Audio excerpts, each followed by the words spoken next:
we have completed what? Krebs cycle, correct na? Krebs cycle and pyruvate decarboxylation process. Why did we use the word decarboxylation? Because we are removing the carbon from the pyruvate so that pyruvate can be converted into the acetyl CoA. Now, in the entire cellular respiration chapter, if the questions are extremely tough, it will come from the electron transport chain only, which is the last part. Okay, now where the Krebs cycle occur? Mitochondria. Where exactly in the mitochondria?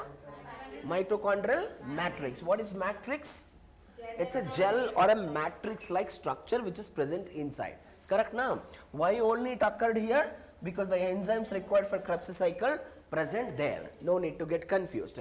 And we already read multiple times, outer inner membrane of the mitochondria can be thrown into a foldings called as cristae. Why it is thrown into foldings? To increase the surface area. Okay. By that all the electron transport systems can be embedded inside. And you already read in the cell biology, the outer membrane is highly permeable. Inner membrane is impermeable. Inner membrane never ever allow the movement of any ion or any kind of a molecule. Suppose example, in the exam, if they ask you a question, which of the or in which area of the mitochondria most of the biochemical reactions takes place, what do you answer? Is it matrix or inner membrane of the mitochondria? Okay, now look into the point. This is outer membrane, freely permeable to the small molecules and ions. It is what? Inner membrane is impermeable to including H plus also. Nothing can move with the inner membrane. Now we already seen in the previous picture, inner membrane is thrown into foldings. On this foldings or cristae only what we are having? Electron transport chain. Electron transport chain I will show you in the upcoming pictures. It contains total 5 pumps, not 4. Okay, fifth pump only we call it as F0, F1 pump, which is called ATP synthase enzyme. But there are only 4 pumps which are involved in the accept of electrons. You are getting the difference. There are 4 pumps involved in accepting the electron. Fifth pump is production in the ATP. Correct na? Now all of you focus on the picture. When we consider the matrix, I believe everyone remember where the pyruvate convert into acetyl CoA? In the matrix. What is the reason? What is the enzyme complex? Forgot. Pyruvate enzyme complex which contains E1, E2, E3. Correct na? Where does the citric acid cycle occur? In the mitochondrial matrix. And I believe everyone remember fatty acid also going to enter into the Krebs cycle. What we discussed, fatty acid breakdown into pyruvate, pyruvate to acetyl CoA. What is the name of the mechanism by which fatty acids break down? Beta oxidation. That also exclusively happens in the matrix. Correct na? And most importantly, most of the amino acid breakdown also happen in the matrix. You all read na? Mitochondria and chloroplasts are said to be semi-autonomous or self-replicating organelle, which means it is having their own DNA. Now the question is here where the DNA is present. The DNA is also present in the matrix. What kind of ribosomes are present? Why? But it is eukaryotes, no? What is the reason?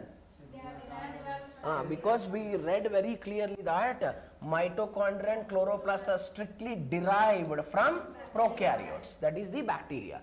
That's the reason they also having 70s ribosomes only. Apart from this, lot of other molecules also present in the matrix. That's why matrix considered to be the most important area where most of the metabolic reactions that are taking place. Now let's try to understand the concept very correctly. Question won't go beyond this level, just understand the concept crystal clearly. It is all about analysis and very few to remember. Now tell me friends, what is it? Each turn of TCA cycle generate 3 NADH, 1 FADH. When I use the word each turn, I am talking about how many acetyl CoA molecules? 1. Wonderful. 1 acetyl CoA. If you say 2-acetyl-CoA, 6 NADH and 2 FADH₂. Correct na? And what in the last class we discussed, NADH and FADH₂ are acting like what? Reducing equivalents and electron carriers, undoubtedly. So tell me where we produce NADH? We produce in the glycolysis, we produced in the link reaction, we produced in the Krebs cycle. Whatever the NADH and FADH₂ that we have produced, they are basically indirect form of the energy. So they are taking the electrons into the electron transport chain to produce ATP. Correct na? Now again, look into the point. NADH and FADH₂ passing the electrons ultimately to what? Oxygen. So the direct question you will understand in the upcoming slide easily. We don't use the word final here, the terminal. What is that? Terminal electron acceptor in the electron transport chain is oxygen. That is also a question. Finally, electrons are moving to the where? Oxygen. Upon accepting the electron and protons, we'll see that finally what is releasing out? Water. That's why the byproduct of the electron transport chain is water. Terminal electron acceptor is oxygen. No need to get confused over there. Now if I ask a simple question, which gives more energy, NADH or ATP? Aram se. We read na, 1 NADH giving rise to how many ATP? 3 ATP. Then how 1 ATP can give more energy compared to 1 NADH? 1 NADH is equal to 3 ATP. So compared to 1 ATP, 1 NADH is giving rise to 3 ATP. Obviously it gives more energy. In very simple words, as an extra information, when 1 ATP synthesized, or let's consider whenever we are synthesizing 1 ATP, there is a requirement of how many? 7.3 kilocalorie per mole of energy. In other words, when I break down 1 ATP also, this much energy is released out. But when I break down 1 NADH, there will be a release of 52.6 kilocalorie per mole. What does it indicate? So can I use the statement, energy from the NADH can be used to produce ATP several times.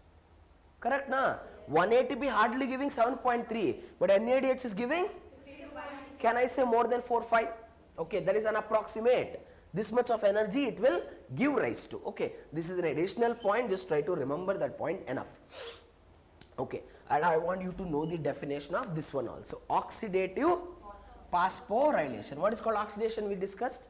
Breaking down.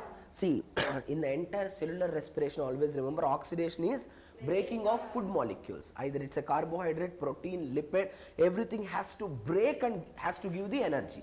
So, I used the word oxidative. So, what I am breaking down? See, NADH and FADH. When I break down, what I get? Energy. Energy. That energy can be used to produce ATP. Okay, now look into the point. In the Krebs cycle, link reaction, glycolysis, what I produced? NADH. Now NADH oxidized. Correct now? Break down. And it is break down into NAD plus and FADH₂ also break down into FAD. So always remember, these two are said to be oxidized forms. Correct na? These two are said to be reduced forms. You're getting? When it break down, we get oxidized forms, NAD plus and FAD. Whenever they are breaking down, friends, there is a loss of certain energy. That energy can be used to join ADP with PI. Hence, there is a production of ADP. See, when I use the word ADP will come and join with PI, it is not that much easy process. Require a lot of energy. That energy is coming when NAD and FADH₂ breaks. Electron starts moving from one area to the another area. When electrons are moving continuously, they lost energy. That energy used by the ADP to combine with PI. So that's why we called oxidative.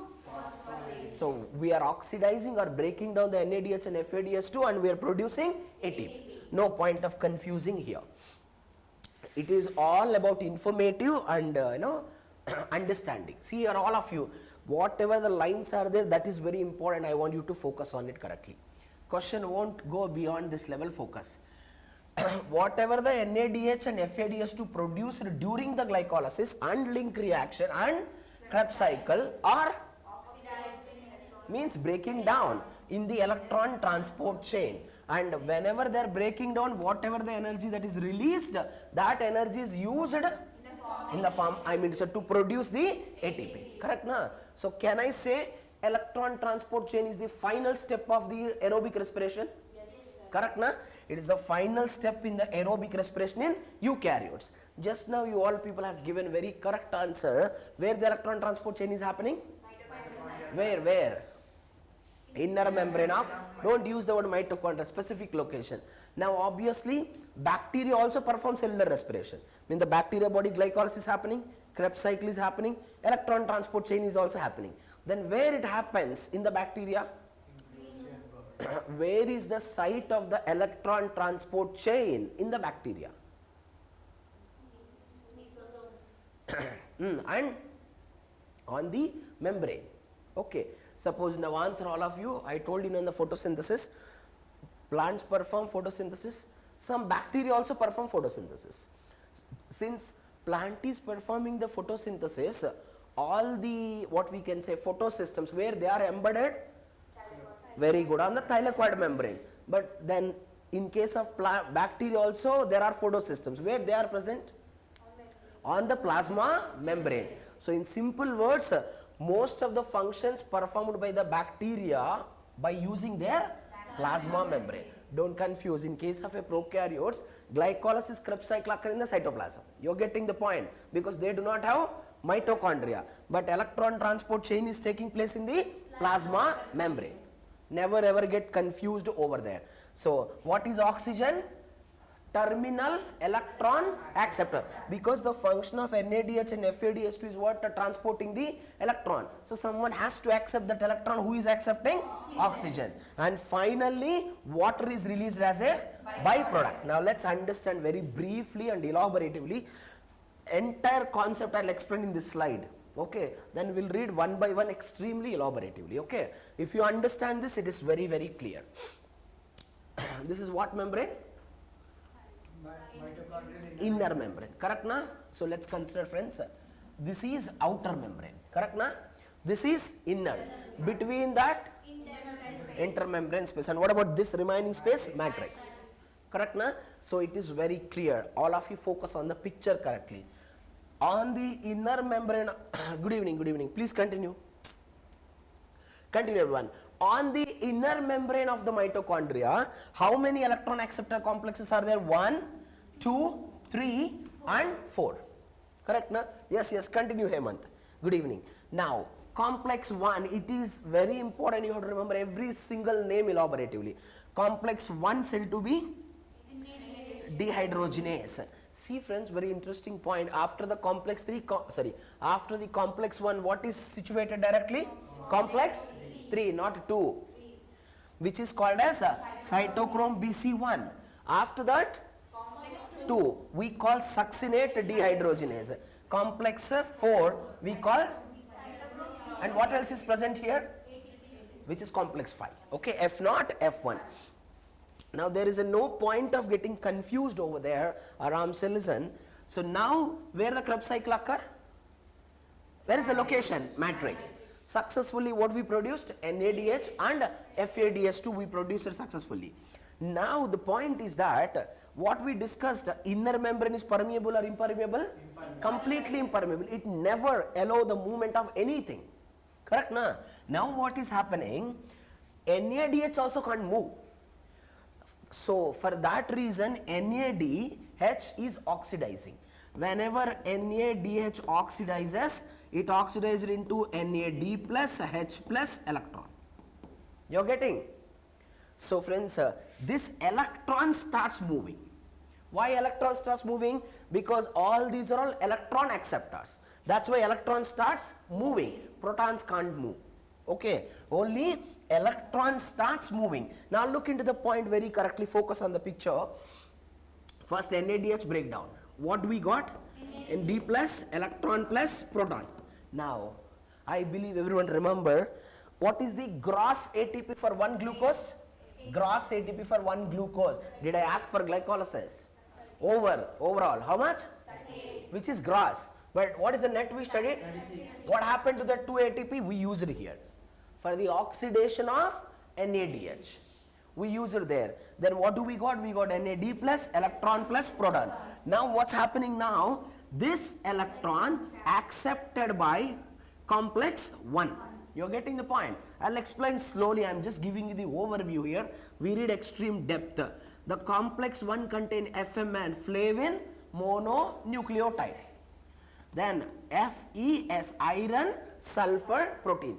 Those are the components of complex 1. Complex 1 is made up of these 2 proteins. Now what's happening now? When NADH break down, what do we got? Electron. We will get 2 electrons, friends. How many? 2. A pair of electron. Now look into the point. Now this pair of electron is accepted by FMN. Very good. Then FMN transferred to FES. Very good. Now look into the point. Now from the FES, electrons are moving to where? Complex 3. Very good. Now all of you listen my statements very correctly. Whenever electron is moving from one place to the another place, there is a loss of energy. If I am walking from here to there, will I gain or lose? Obviously. Same thing happening. Since electron is moving, there is a loss of energy. Whenever there is a loss of energy, that energy can be used to pump the proton. Where the protons are present? Matrix. And electrons are moving via pump 1, complex 1. Then when they lost the energy, look into the point. That energy can be used to pump how many proton? 4 proton. From where to where? From matrix to? Very good. What is that space? Intermembrane space. Crystal clear. Correct na? Now after that, what is going to happen? From the complex 1, where the electron entered? Complex 3. Now complex 3, friends, it is also made up of cytochrome C1, iron sulfur S, and cytochrome B. Correct na? Which means electron moved via entire complex 3. You are getting my point. Now electron won't reach to complex 2.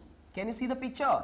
Via cytochrome C, they are coming to where? Complex 4. Complex 4. It is very clear. We understand that very clearly. Now listen the statements so accurately. From the complex 1, how many protons are pumped? 4. Very good. Directly electrons came to complex 2, which means when electron is moving within the complex 2 also, there is a loss of electron. Correct na? So I mean to say, electrons are moving, there is a loss of energy. Again, how many protons will pump? 4 protons. You are getting the point. Again, there is a loss of 4 protons, sorry, movement, not loss, movement of 4 protons. Again is the complex 3. So complex 1 pumped 4 protons, complex 3 pumped 4 protons. Now look into the point very correctly. Now directly electrons moved from the complex 3 to complex 4. It did not reach complex 2. Correct na? Now we'll discuss that why it did not reach. Now complex 4 made up of copper. It contains copper A. It contains cytochrome A.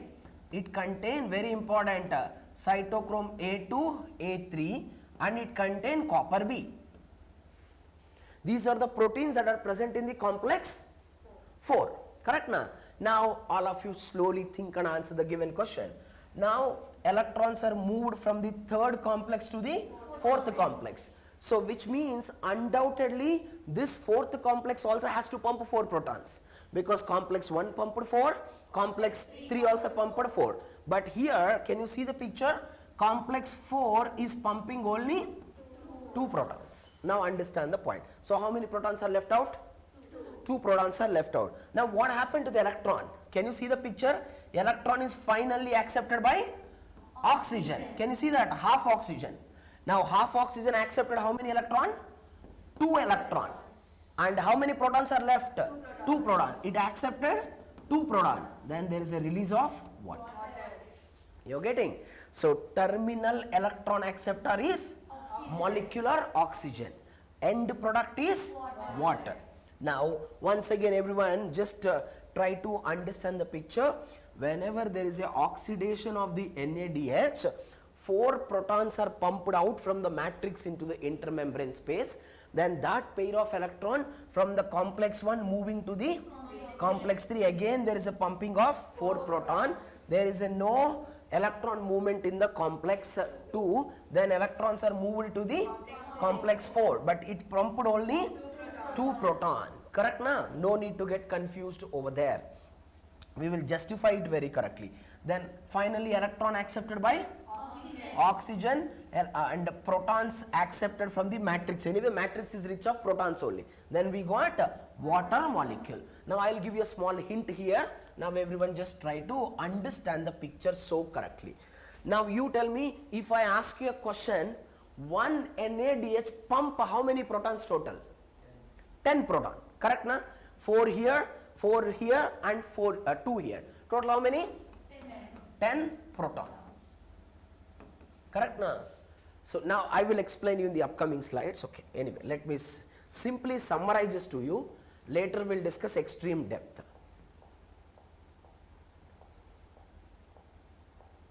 Now all of you look into this beautiful picture. Look into this. So 4 protons here, 4 protons here and 2 protons here. Correct na? Now can I use the statement, the concentration of protons become higher in the intermembrane space compared to the matrix. To maintain the charge balance, all the protons starts moving from the intermembrane space into the matrix. Correct na? Via an enzymatic complex named as F0 F1 complex. That is easy. You have to prove why one NADH is going to give rise to 3 ATP. Correct na? Why can't we say 2? Why can't we say 1? So tell me how many protons are pumped? 10. We already discussed many times, protons always move in the form of a wave. Correct na? Whenever it is moving in the form of a wave, it shows the particle energy, at the same time it can generate some energy. Now let's consider one proton moved.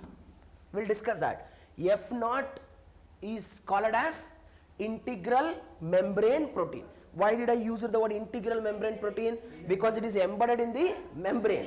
Whereas F1 is said to be peripheral protein, because it is not embedded on the membrane. F1 is the one which is having ATP synthase activity. Correct na? Now friends, let's consider one proton came. Can you see that? One proton came. Correct na? Then what happened? There is a generation of energy, not loss, and that energy can be used to join ADP with PI.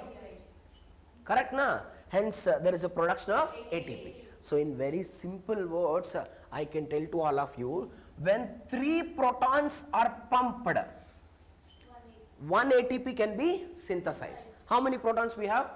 10. Which means approximately 1 NADH is going to give rise to 3 ATP. Correct na? 3 protons, 1 ATP. We have nearly 10 protons. So when we consider completely 9 protons, we get how many? 3 ATP. So that justifies 1 NADH is going to give rise to the 3 ATP. No need to get confused over there. Now, no point of getting confused. Now look into the most important one. See here, when NADH pump we got 10 proton. Correct na? But in the Krebs cycle we also produced FADH₂. In the Krebs cycle yesterday class we read, anyone remember? There is an enzyme called succinate dehydrogenase enzyme. What's the function of the succinate dehydrogenase enzyme? What is the function of the succinate dehydrogenase enzyme? What reaction it is catalyzing? Conversion of succinate to fumarate. Correct na? Don't aram se. First enzyme is alpha ketoglutarate dehydrogenase. Correct na? What is the function of this? It reduces the alpha ketoglutarate to succinyl-CoA. Succinyl-CoA converted into succinate. Succinate converted into fumarate by an enzyme, succinate dehydrogenase enzyme.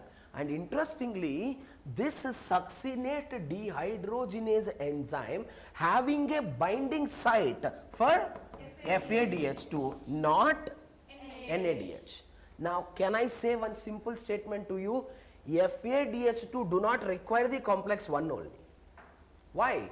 Because complex 1 is majorly used by NADH. Complex 1 having the binding site for NADH. Correct na?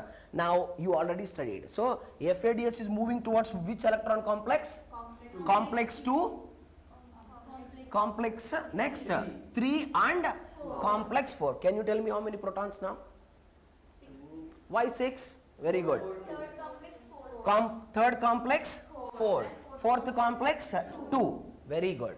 And electron moving from the complex 2 only. Here there is a no pumping of the proton takes place. So one FAD has to pump how many protons now? 6 proton. Can I say now 6 proton means how many ATP? 2 ATP. So we can justify 1 FADH2 equal to 2 ATP, 1 NADH equal to 3 ATP. Correct na? No confusion. Now let's read everything more elaboratively, okay? And the point is that you have to remember a lot of information here. Okay, focus. First point. The metabolic pathway through which the electron passes from one carrier to the another called as electron transport chain, because in the exam statements are very important. It's not about our intelligence. You have to analyze the statements very correctly. And this entire electron transport chain is located on the inner membrane of mitochondria. So inner membrane of mitochondria totally made up of 5 complexes. Among those only 4 complexes are involved in the accepting electron, and they are made up of what? Some are made up of cytochromes, some are made up of iron sulfur protein, some are made up of the FMN, some are made up of copper. These all together we call it them as the electron transfer complex all together, okay, and which is embedded within the inner membrane of mitochondria. Now all of you focus on the picture very clearly, look into the point. Electrons from where? NADH, where they produced? Where? Very good. NADH produced in the matrix. Look into the line what we have written. Whatever the NADH that is produced in the Krebs cycle or glycolysis, they are getting what? Oxidizer. Means breaking down by an enzyme NADH hydrogenase. Where it is located? In the inner membrane of mitochondria. What the complex 1 contains? FMN, flavin mononucleotide and iron sulfur. This is more important for the exam, what they made up of. Now, think Ayesha very correctly and answer the question. Think correctly. Can I say complex 1? Tell me, Hemant, can I say complex 1 can act like a proton pump? Yes, sir. Why? Because when electron pass, it is pumping 4 protons from matrix to intermembrane space, which is also called as perimitochondrial space. Hence, complex 1 is said to be proton pump. Crystal clear, no need to get confused. And what happened next? What is the next complex? Complex 3. Why it did not use the complex 2? Because remember, the complex 2 having a binding site for FADH2, not for the NADH. Correct na? And where we produce the FADH, whenever we are converting this succinate into fumarate, there is a production of FADH. That's why we don't use the complex 2 whenever the electrons are transporting from NADH. It is very clear. We'll come back. Then what about the complex 3 is made up of? Complex 3. Complex 3. Very good. Complex 3 made up of cytochrome C. It is made up of cytochrome BC1 protein. Never ever get confused over there. Okay. Now, very important statement which is asked in the previous year questions. If the question paper is little tough, they will ask this kind of statement. Cytochrome C is a small protein attached to the of the inner membrane and act as, look into the point, what is called mobile carrier, which keeps moving. We read not transposons, which are called jumping genes. Same way they are called as mobile carriers. Where they are located? Between complex 3 and complex 4. Now I want all of you to focus on this picture so clearly you get an idea. Can you see, friends? This is complex 3 and this is complex 4. Can you see now cytochrome C? Where they are located?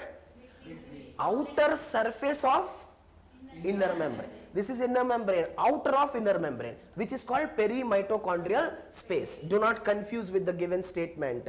Try to understand that very correctly. So cytochrome C is a small protein attaches to the outer surface of the inner membrane and act as mobile carrier for transfer of electrons between complex 3 and complex 4. Now complex 3 is generating how many proteins? 4 proton. Then can I say complex 3 is also proton pump? Yes. Correct na? Obviously we can say that statement. Then finally protons are coming to the, electrons are coming to the complex 4. Contains cytochrome C and what else? Cytochrome C, cytochrome A, cytochrome A2, A3. Correct na? Cytochrome A2, A3. Now, can I use the statement? Complex 4 also pumps the proton? Correct na? It is also a proton pump. Now, all of you answer a simple statement. All the 4 complexes are directly involved in the production of ATP. This is the question. Once again, understand the given statement. The statement is simple. All the 4 electron acceptors from complex 1 to complex 4 are directly involved in the production of ATP. Right or wrong? Anything, say it. Others? Why it is wrong? See, ATP synthesis is mediated, ATP synthesis is mediated by what? Complex 5. This is only directly involved. These are all indirectly involved. I can say that they are not involved also. Because ATP synthesis can be mediated completely by proton motive force. We'll see that. When the electron pass from one carrier to the another carrier from complex 1 to 4 in the electron transport chain, they are coupled to ATP synthase complex, which is called complex 5, which is used to join the ADP with PI. Correct na? So, see this interesting line. The number of ATP molecules synthesized is dependent on the nature of. If NADH is the electron donor, we pump 10 proton. If FADH is the electron donor, we pump 6 proton. That's why NADH is going to give rise to 3 ATP, FADH₂ is going to give rise to the 2 ATP. There is no need to get confused over there. Okay. Now, finally, electron is reaching to oxygen. Correct na?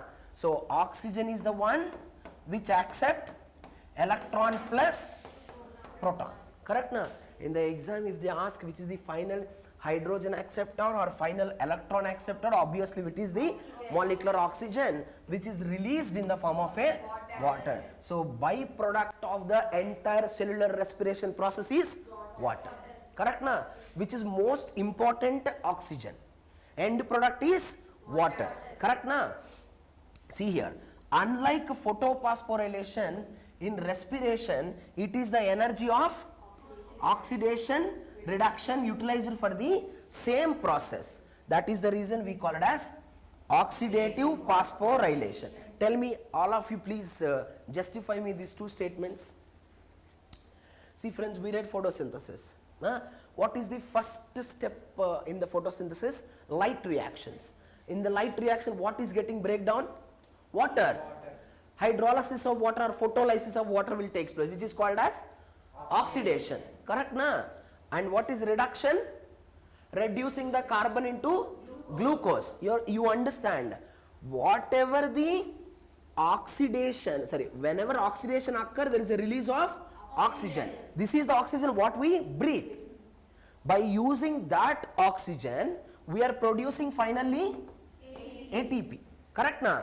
But here what is happening in this case of oxidative phosphorylation, NADH breakdown and FADH₂ breakdown. By using that energy we can produce ATP. But here what you understand in the photophosphorylation, in case of a plants especially, most of the energy is coming from the light. Correct or not? Here also electron transport chain occur, there is no doubt about it. I will simply summarize the difference between photophosphorylation and oxidative phosphorylation. All of you answer the question. We read it very clearly. In the photophosphorylation, electron movement starts from water, correct na? Water is the one which send the electrons to P680. You remember which is the terminal electron acceptor? Terminal electron acceptor. Remember everyone, NAD plus, correct na? Which is going to give rise to NADH₂, which we read it very correctly. So in case of a plant, the electron donor is water, correct na? Whenever water is donating the electron, there is a release of oxygen. But you see here what happened? Here oxygen acting as what? Electron terminal acceptor, but electron donated from NADH. Now can you see the difference? When in case of a plant, water donates the electron and there is a production of, but in case of oxidative phosphorylation, NADH donates the electron and oxygen accept, water is getting produced, which is completely opposite processes. One is happening in the plant cell and one is happening in the animal cell. But we no need to compare like that. Even in the plant also same thing will happen. I mean to say photosynthesis and oxidative phosphorylation is entirely different. Or I can also use the statements like this. Photosynthesis, we'll see that. Photosynthesis, oxidative phosphorylation, photophosphorylation is entirely different. Correct na? In the oxidative phosphorylation, what is breaking down? NADH₂ is breaking down. In a photophosphorylation, what is breaking down? Water is breaking down. Whether it's a plant or animal cell, the same type of a mechanism will follows. But it is completely different when compared to the photosynthesis. We'll see how it is different. Now look into the point. No, Hemant, they won't ask that kind of a statement. That is irrelevant statement. Always they will ask, in case of photosynthesis, water is the electron donor. This is crystal clear. Whereas in case of a what we can say that oxidative phosphorylation, electron donor is NADH, end product is oxygen. Sorry, end product is water. Terminal electron donor is oxygen. Remember, okay. All right.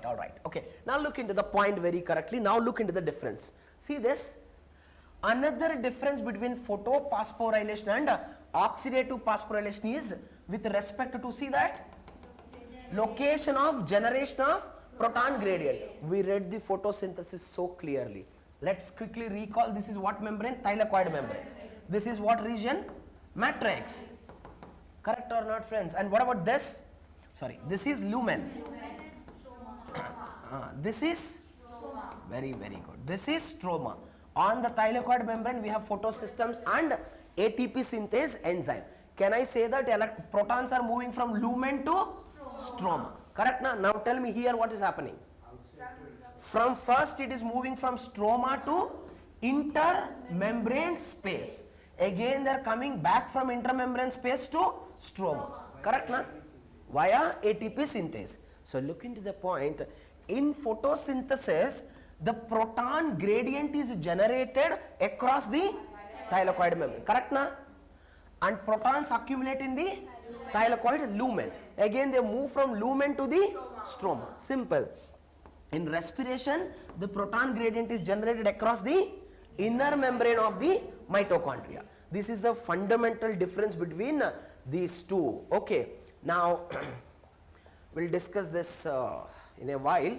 Try to answer all the questions. Don't be hurry.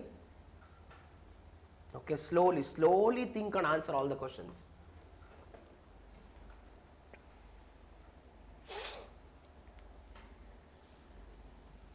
Slowly, take time.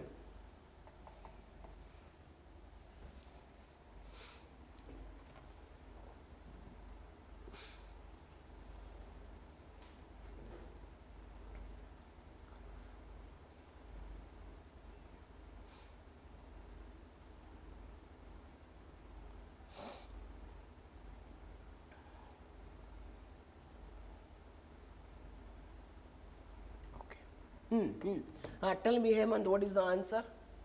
What is the answer? Okay, take time. That's very, very good.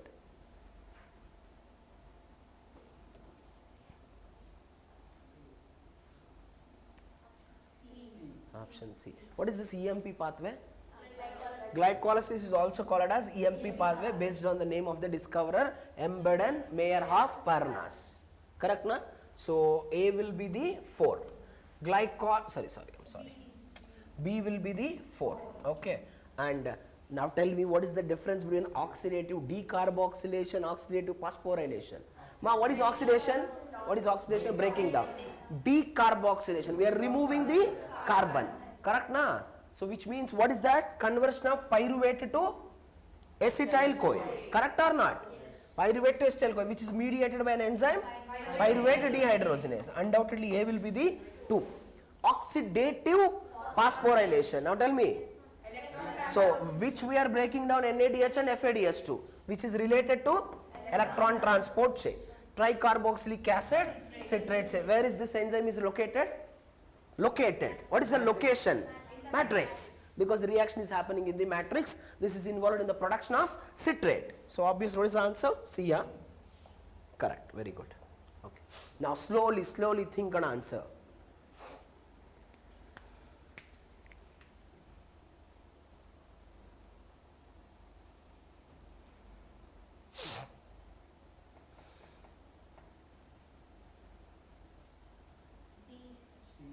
आराम से.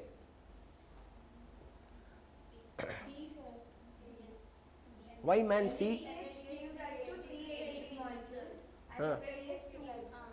Hemant, what is the answer? Okay. Now ATP synthesized. What is the question? Following statement is incorrect. So ATP synthesized through complex 5, right? Yes. Oxidation reduction reactions produces proton gradient in respiration. Correct, na? Yes. What is called proton gradient? Increasing the concentration of the protons. Compared to the stroma, they are more in the intermembrane space, not lumen. Correct, na? Lumen is in thylakoid. That is in photosynthesis. Correct or not? Yes.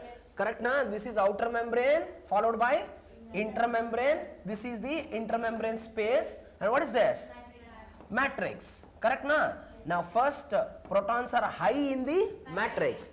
Now protons are pumped into the intermembrane space. Again they are coming back. Correct, na? That is what they are saying. Oxidation reduction reactions produce proton gradient. Now you all has to ask me, sir, why we are using the word oxidation reduction? What is getting oxidized? NADH. Now who is accepting the electron? Someone is accepting the electron. Let's consider FMN is accepting the electron. Then it will undergo? See, I already told you one common statement, oil rig. L represents losing of electron oxidation, gaining of electron reduction. If one loses the electron, someone will accept. Correct, na? Can I call all together as redox? Yes. So that also a statement they can give. Redox reactions produce proton gradient. Absolutely a true statement. Now, during the aerobic respiration, role of oxygen is limited to the correct, na? It is only involved in the terminal stage and accepting the electron as well as proton. Now, in ETC, one molecule of NADH give rise to 2 ATP, which is wrong. It is going to give rise to 3. FADH₂ give rise to 2. They said 3. So obviously, this will be the wrong. Correct, na? Okay. Okay. Good. Now we have to understand some important statements here. I don't know whether it's okay. I believe everyone remember in the photosynthesis process also, while reading the light reactions, we understand how the ATP is synthesized. Anyone remember? ATP synthesized by proton motive force, PMF. So similarly, in case of a mitochondria during the cellular respiration, the production of ATP is exclusively mediated by proton motive force only. This is explained by Peter Mitchell by a hypothesis named as chemiosmosis hypothesis. See here, the synthesis of ATP occurs through chemiosmosis, which is called proton motive force, as during photophosphorylation. The energy released during the electron transport system is utilized in synthesizing ATP with the help of ATP synthase enzyme. ATP synthase enzyme contain two complexes, integral complex F0, peripheral complex F1. So head piece we called peripheral membrane protein complex and contain the site for synthesis of ATP. No need to get confused over there. So look into the point what he said, Peter Mitchell, focus here, because this is the statements that they will give in the exam. Transmembrane differences in proton concentration are the reservoir of the energy extracted from biological oxidation reactions. Is this true or false? Such a simple statement but makes you so much confused. See here, transmembrane differences in concentration or the reservoir of the energy extracted. Again friends, same picture, outer membrane, inner membrane, intermembrane space and matrix. Originally tell me, originally which is more in proton? Originally matrix, but later, so can I say the differences in the proton concentration helps us in the production of ATP? Yes. Correct now? That is what the statement. Transmembrane means outer the membrane, inner the membrane, the differences in the proton concentration acting as a major energy source for the production of ATP. Correct na? Now you understand very clearly the difference between oxidative phosphorylation and photophosphorylation. Correct na? Most cellular processes are fueled by energy stored in the high energy phosphate bond of ATP. Okay. Now we already read this. Okay. Look into this point. It was not there in NCRT, but I want you to look into this. Intermembrane space, matrix, and what is this? Inner membrane. In the inner membrane only what is contained? ATP synthase, which is the complex 5. Apart from the complex 5, we have 4 more complexes. Now the interesting question here, you read na, ADP is combining with what friends? Inorganic phosphate. Correct na? Now wonderful question, from where that inorganic phosphate has come from. Okay, look into this point. On the, see, because we already read, right, inner membrane of mitochondria is impermeable. So how this phosphate entered? That is the question. So if it wants to enter, some carrier has to help it. Can you see that? On the inner membrane of the mitochondria, we are having a, what is that? Phosphate, which is importer. What is importer? What is importer? Movement of the two ions or two molecules in the same direction. We read na. What is called uniport? See, single ion in a single direction. Symport, two ions in the same direction, not in the different direction. Antiport is two ions moving in the different direction. We'll read in the other chapters. Now the interesting point, can you see this picture? This is called H plus phosphate translocase. So H plus ion and phosphate both are moving in the same direction. Now you see the interesting point. Now understand the concept. Initially matrix contain more proton followed by, so where more protons now accumulated? Now more protons are moving via ATP synthase enzyme, more protons. Some of the protons, if I want to tell more specifically to all of you, one NADH gives rise to how many protons? 10 protons. But you remember 9 protons are used for? No, there is one proton is left out. Can you see the picture? That proton is bringing phosphate. Where? Into the matrix. Again, protons are also came out.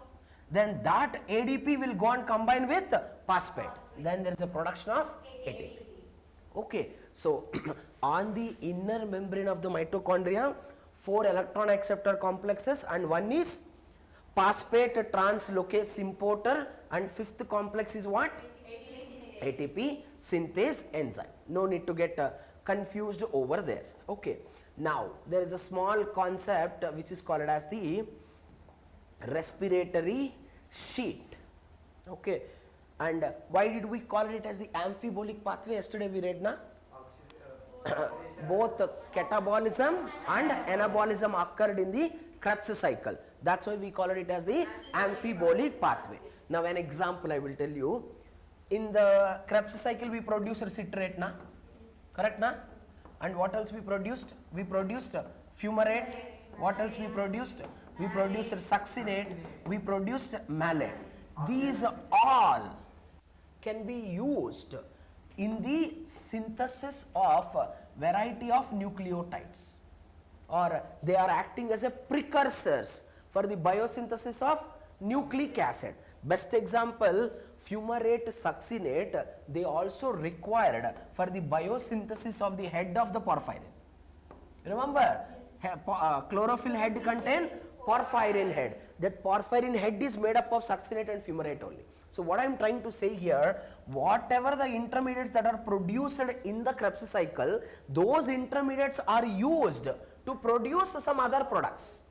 So breaking down is happening and building up is also happening. Anyway, that you know it, we already read it. Now there is a very small concept named as respiratory quotient. If you ask me, sir, why we have to read this respiratory quotient, what is the ultimate significance? See here, RQ is a measure of BMR, basal metabolic rate. I can tell you in a more simple words, based on this only we generally prepare the diet chart. Okay, means we will write the diet chart in such a way that dietitians will write, na, for this particular person carbohydrate intake should be lower, protein intake should be higher. Suppose a person is more obese, overweight, then they have to take less sugar, more protein. Correct, na? Suppose a particular person is very lean, then he require all concentration, he require carbohydrate, protein, lipid. Correct, na?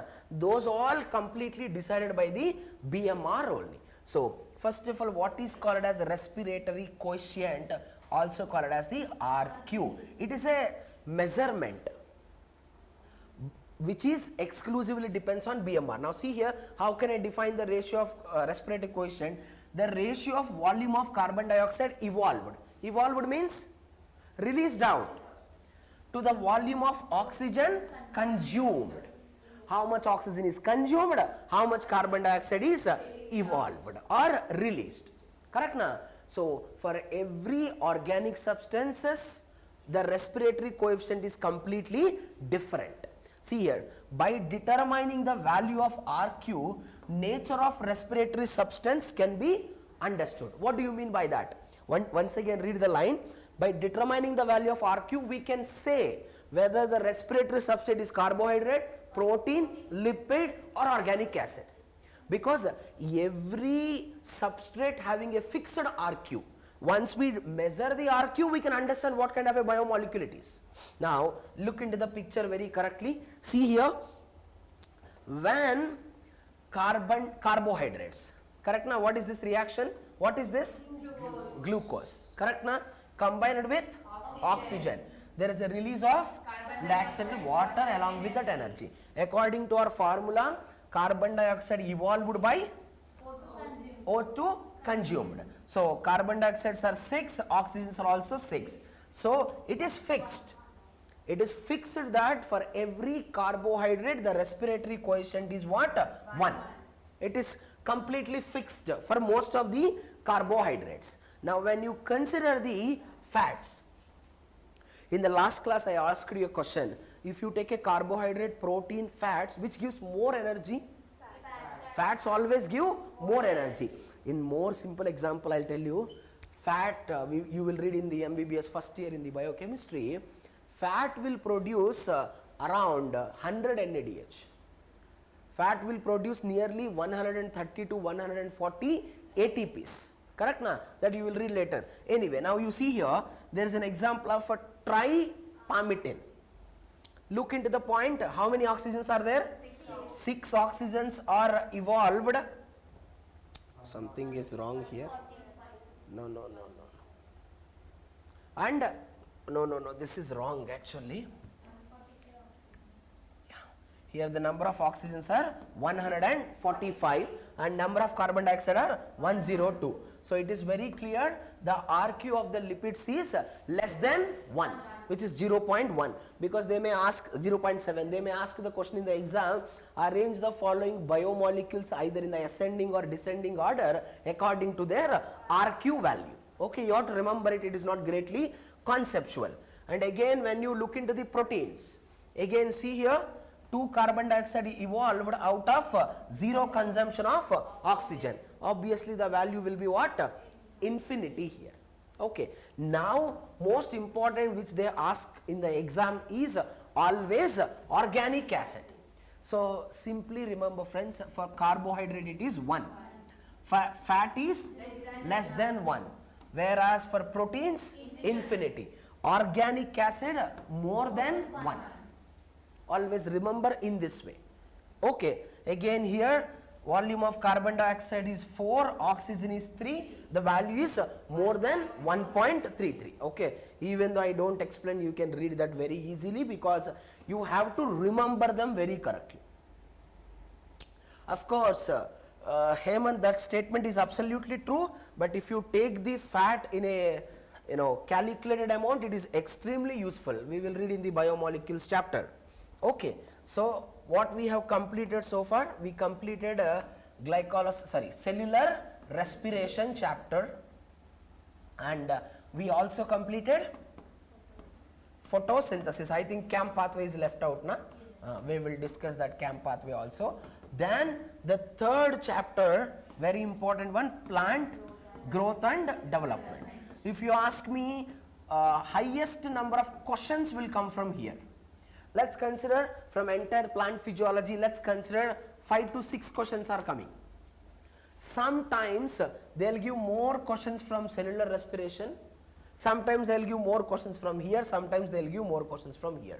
But if you look into last 5 to 6 papers, in every paper average 2 questions appear. Hence, you see, for plant physiology we should not skip, because plant physiology, human physiology, molecular basis of inheritance, principles of inheritance and variation, immunology chapter, okay, which is the part of the human health and diseases. These are the 5 chapters which are deciding chapters. Why? Because most of the students cannot answer very correctly from these units, especially molecular basis and principal inheritance. When you answer the questions correctly from these units, obviously your rank will vary. And why I am stressing on the human physiology, compare, if you see the entire NEET syllabus, highest number of questions comes from human physiology. We are having 90 questions, let's consider out of 90, 16 to 70 questions will appear from here. Okay, that much important chapter it is. But compared to the human physiology, it is more important, which is plant physiology. It's okay, man, that also you can do it very easily, plant hormones also. Okay, plant hormones is very, very easy if you understand. If you don't understand, it is super duper difficult. Okay, now we will do the plant growth development very, very easily. Okay, I will directly start from the plant hormones. Okay, there is a small introductory part which is called as plant growth.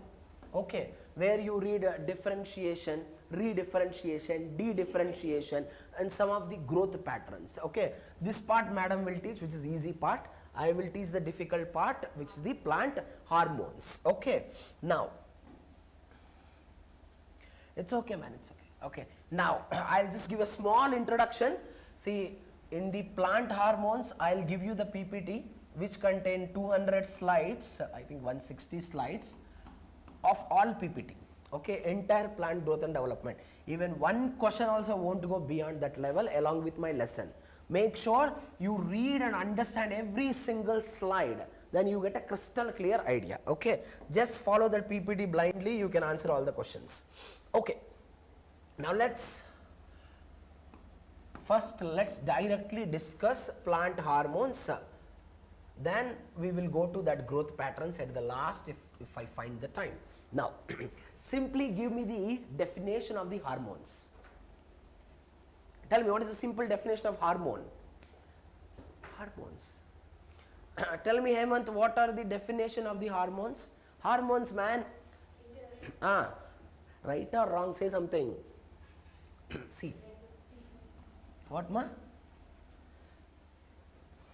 Hormones are exclusively responsible for growth and development, na? Correct, na? Say some definition about the hormones. Tell me, hormones are organic or inorganic? Hormones are nutritious or non-nutritious? Nutritious. I'll send all to 8th standard. You are eating hormones? No. Hormones are what? Non-nutritious. Correct, na? Anyway, remember, hormones are organic substances. Okay, in very simple words, hormones are said to be chemical messengers. What? Chemical messenger. Why did I use the word chemical messenger? As the name itself indicating, it is carrying the information from one area to the another area. That's why we call it as the chemical messengers. Very important one. And most important statement among all the hormones are released, whether it is a plant body or animal body, in the low concentration. In more simple words, friends, low the concentration, high the activity. High the concentration, low the activity. Let's take an example of insulin hormone. Let's take insulin. More the insulin level, glucose metabolism completely fluctuated. Correct now, which leads to diabetes. Any hormone, whether it's a plant or animal hormone, if it wants to show the activity, it has to be released in the low concentration. Number 4 and most important one is site of production and site of action is entirely different. What do you mean by that? Let's take a hormone auxin. Where hormone auxin abundantly synthesized? Hey, hormone auxin synthesized at the apical meristem, which is shoot apical meristem. We will read it. Okay, don't worry. So auxin released mostly in the shoot apical meristem, but auxin never show the action on shoot. From the shoot, it will travels to the root and it show their mechanism of action on root development. So site of production is one area, site of action is completely different. Don't confuse. Same thing in case of a human body also. Correct na? Suppose example, it's okay. Now, suppose example, you take a GnRH, gonadotropin releasing hormone, which is located near the hypothalamus. That stimulates what? That stimulate FSH and LH. They are stimulating estrogen and progesterone. Generally, the stimulation of the estrogen and progesterone starts from hypothalamus, but they are acting on the testes and ovaries. So production and action is entirely different. Same goes with the plant also. And another very, very important statement, always remember this very clearly, I will explain in the human physiology also, whether it is a plant hormone or any hormone, plant or animal, if any hormone wants to work, it requires receptors. What are those? Receptor. So do not get confused over there. What is the meaning of a receptor first of all? This is a plasma membrane. On the plasma membrane, this is called as receptor. Okay. In very simple words, I can say receptor is a specialized protein which is located on the membrane, sometime located in the cytoplasm, sometime located in the nucleus. What's the function of this receptor? It is the one which provides the binding site to the hormone. An example, you take a neurotransmitter. Any neurotransmitter wants to be functional, it has to attach to this, to the receptor. You take an example of a growth factor, an example erythropoietin, which is required for the production of RBC. Anything, whether it's a hormone, neurotransmitter, growth factor, anything wants to show their action, it requires receptor. Because receptors are the one which are providing a binding site. They will attach to that and they will show their action. Same goes with the plant hormones also. Now, all these plant hormones we'll discuss in the PPT tomorrow, broadly categorized into two types. Whether they are promoting the growth or inhibiting the growth. So, auxin, cytokinin and gibberellic acid, all are said to be growth promoters. When we consider the growth inhibitors, abscisic acid, and there is a one more hormone. What is that? Ethylene. when we consider the ethylene, which is only the gaseous hormone within the plant body, correct na? Yes, sir. The only ethylene, it can act like a promoter also, inhibitor also.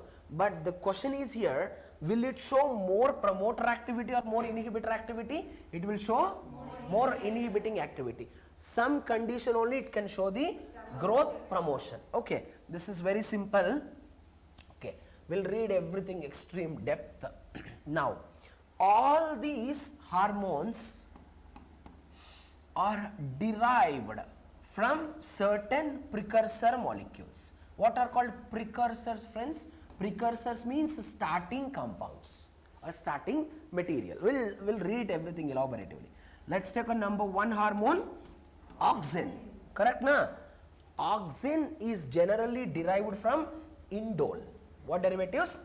Indole derivatives. You remember na? That's why we called indole acetic acid. Correct na? Because it is derived from indole. Next, cytokinin, which is generally derived from purines. What is that? What are different type of purines in the DNA? Hey, purines, adenine and guanine. This cytokinin exclusively derived from adenine. That's the reason cytokinin is also called as a 2-aminopurine. You're getting the point? Cytokinin is also called as 2-aminopurine. This is a derivative of purine, especially from the adenine. Then gibberellic acid. It is exclusively derived from terpenes. What are terpenes? What are terpenes? Terpenes are said to be the secondary metabolites. What? What are primary metabolites? Primary metabolites are those which are required for the growth and development. Example, carbohydrate, protein, lipids, these are all primary metabolites. What are secondary metabolites? They do not have a greater role in the growth and development, but they are acting like a defense mechanism. See, a immunogen, an antigen enter in my body, automatically my body activates antibody, which is the part of immune system. But plants do not have any immune system and blood cells, white blood cells. But plant having a defense mechanism, which is called secondary metabolites. So among those secondary metabolites, one of the secondary metabolite is terpene. So the plant hormone gibberellic acid is derived from terpene. Okay. And the moment you heard the name of abscisic acid, what is the common statement you remember? Stress hormone. Abscisic acid is generally derived from carotenoids. Where we read the carotenoids? Photosynthetic pigments, also called as accessory or antenna pigments. Then there is one more hormone. What is that? Ethylene. This is the only plant hormone released in the plant in the form of a gas. Okay. Now, don't confuse. I'll just tell you in a more simple words. I'll tell you. There are some amino acids are also involved, which are acting as a starting precursor. Whenever there is a synthesis of auxin, the amino acid involved is tryptophan. What is that? Anyone remember tryptophan structure? It is an aromatic amino acid. What? Aromatic amino acid which is having indole ring. You're getting? That's why tryptophan is the major precursor for auxin. And when we consider the ethylene, ethylene is derived from the methionine. What is methionine? Sulfur containing amino acid. You haven't read biomolecules, don't forget biomolecules. So they will directly ask the question in the exam, amino acid and hormone. So you have to remember them very correctly. Okay, this is a very small introduction. I'll give the complete PPT and I'll explain every single slide. If you thoroughly understand that, you can answer any kind of a question. 90% of the cases, suppose example, if 4 questions are asked in an example, most of the time 3 questions directly asked from plant hormones itself. 1 question there is a possibility they may ask from the growth, differentiation, de-differentiation, redifferentiation, plasticity, all this. Okay, this madam will teach. If time permits, I will only teach it. Okay, so today is what? Tomorrow is Wednesday, no? So we'll keep the target maximum by Friday or Saturday. We have to complete all the hormones. By that we'll start taking the test for the plant physiology. Then I'll move to human physiology. Okay. Okay. Now please revise photosynthesis and cellular respiration. In the tomorrow class, I will continue the plant hormones. Okay.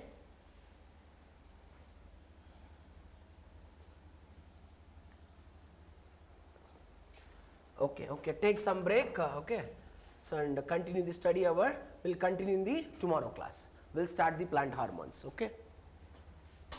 You have to read more and more and more. Spend more time on preparation, okay. I am just asking